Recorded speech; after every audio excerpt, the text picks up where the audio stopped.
In today's video, I'm going to be telling you 5 things that Oblivion Remastered did better than Skyrim. I am not here to slander Skyrim at all, it holds a very special place in so many of our hearts. However, there are just some things that Oblivion does a lot better. I'm not going to go through anything like the basic things like the remastered has better graphics, for example, because that is so obvious, we know that. Instead, I'm going to look at some of the mechanics and compare them to Skyrim and how I think they are a lot better and why. If you're a fan of Elder Scrolls videos, please be sure to consider subscribing. We've just hit 2,000 subs and I want to keep that momentum going. So, point number 1, I want to talk about the city scale and variety. Let's just say that Oblivion Remastered is schooling the Elder Scrolls Skyrim when it comes to city building. The remaster's 9 cities are an absolute triumph of world building, showcasing a scale and diversity that Skyrim's urban hubs just can't simply match. From Skingrad's medieval sprawl to Anvil's coastal charm, Oblivion Remastered delivers metropolises that make you feel like you're stepping into a fantasy epic. Now, Skyrim's cities, yes, they are iconic, but they do fall short in comparison for numerous reasons. To start with somewhere like Skingrad, for example, its narrow, cobblestone alleys twist between towering gothic buildings,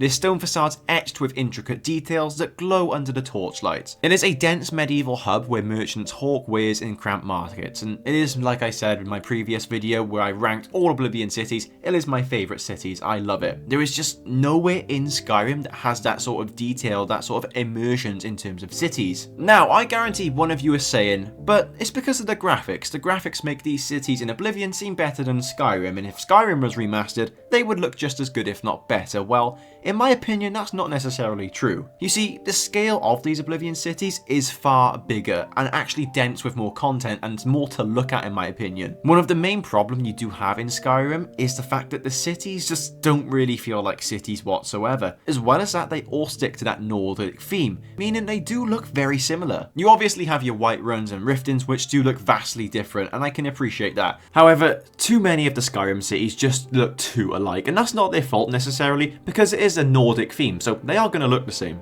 I like to think that all of the Oblivion cities do have distinct details that separate them and make them more unique. You obviously have the more south that you go, the closer you are to Blackmarsh, the more swampy vibe you get then you go down there. As well as that, when you obviously go more north, the more Nordic it gets, as you can see with Bruma, which looks very Skyrim-like. It's not like I'm necessarily saying that the Skyrim cities are bad. I absolutely love Riften, I absolutely love Whiterun, but they just can't compare on a scale in comparison to Oblivion, especially when this remaster has come out and just freshened them all up. More reason for me to kind of on the sly want a Skyrim remaster, because I do actually find the Skyrim world so much more captivating and more immersive. I just like it a lot more. But that's a topic for a different day. I'd love to see those cities with a fresh coat of paint, even though we've had like 5 different editions. Now on to my second point, and I want to talk about the quest depth and writing. Oblivion Remastered delivers a storytelling masterclass in so many areas. It leaves Skyrim in the dust in my opinion. Skyrim had a lot of radiant quests, like clearing a Drigger tomb for a Jarl or fetching a lost item,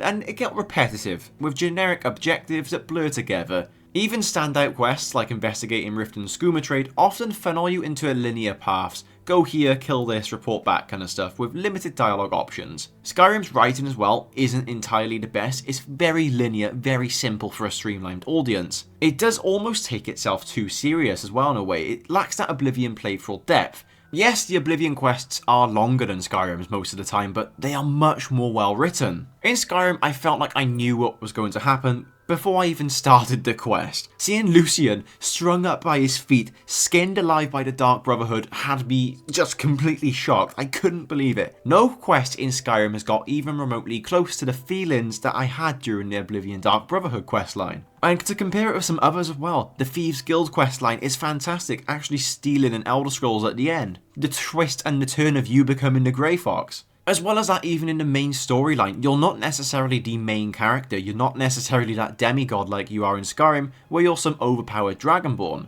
I like to think Martin is the main character of that entire quest and you're just a side guy who's doing all of the hard hitting. I read something really fascinating on Reddit and I'll read it back to you now. While developing Oblivion, making fleshed out good quests was a priority. After Morrowind was 95% fetch quests with little story, Skyrim's design seemed to focus more on making the dungeons more unique. Oblivion was a response to the criticism of Morrowind having boring quests, and Skyrim was a response to the criticism of Oblivion having boring dungeons. They seem to almost prioritize the dungeon making rather than the storytelling. And to sort of continue with that storytelling aspect, my third point will be regarding the factions and guilds. Now, Oblivion delivers a role-player masterclass that leaves the Elder Scrolls Skyrim in the dust again. What sets Oblivion's guilds apart is their depth and integration. Each faction has a clear progression system. Ranks like Associate or Master do feel earned, with NPCs acknowledging your status. Try putting on the Grey Fox mask and see how they treat you then. The quests are varied as well, mixing combat, stealth and dialogue,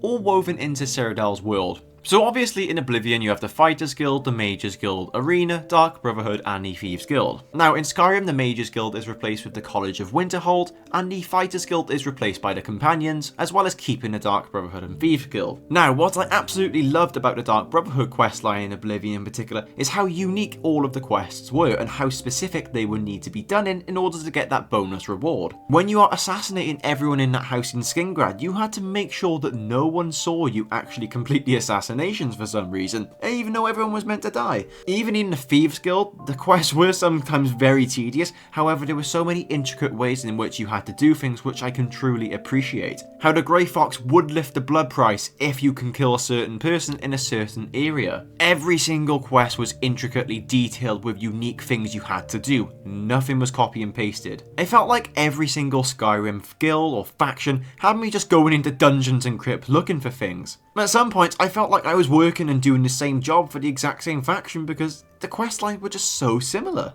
Just go and find this here, go and find this here. It was very, very boring and got repetitive very fast. Now to go on to point number 4, and it's something that none of you can disagree with because we're going to be talking about the magic system. In Oblivion, magic spans to 6 schools: Destruction, Restoration, Conjuration, Alteration, Illusion, and Mysticism. You might craft a spell combining Destruction's frost damage with Illusion's paralyze, naming it Frostblind or something, and freezes and locks enemies. Need stealth? You can mix an Alteration's Chameleon with Illusion's silence for a heist in Bravel. Talk about a role-playing game. The ability to do whatever you want, and spellcrafting allowed you to do whatever you want, make whatever spell you wanted. It gave you that freedom to have so much fun in this game. Now on the other hand, you had Skyrim's magic system with 5 schools: Destruction, Restoration, Conjuration, Alteration, and Illusion. This already is a downgrade. Although there were a lot more spells in Skyrim, it does take away that magic making ability, the ability to make your very own spells, and you are already at a loss. But please do not worry too much because there are dragon shouts, and that I suppose was the whole big replacement here, considering you are the Dragonborn of course, but in my opinion guys, that didn't hit it for me as well as the spellcrafting. Oblivion's magic system was a love letter to Elder Scrolls fans, blending 6 schools, a vast spell range, and immersive spellcrafting and enchanting that let you shape your own mage's destiny. Unfortunately, just another place where Skyrim fell short. And on to my 5th and final point, and I'm going to be talking about the content variety and vibrancy. Now, the Oblivion Remastered weaves a world so rich and chaotic, and in some aspects it does outshine Elder Scrolls V. I think an accumulation of the factions, the quests, and the environments do topple Skyrim in some regards. It is of course purely subjective, but in a sense, Skyrim felt quite dry being a civil war during a dragon apocalypse. Oblivion had so much more going on for it at any given moment. Resurrect necromancer cult, stager interferences,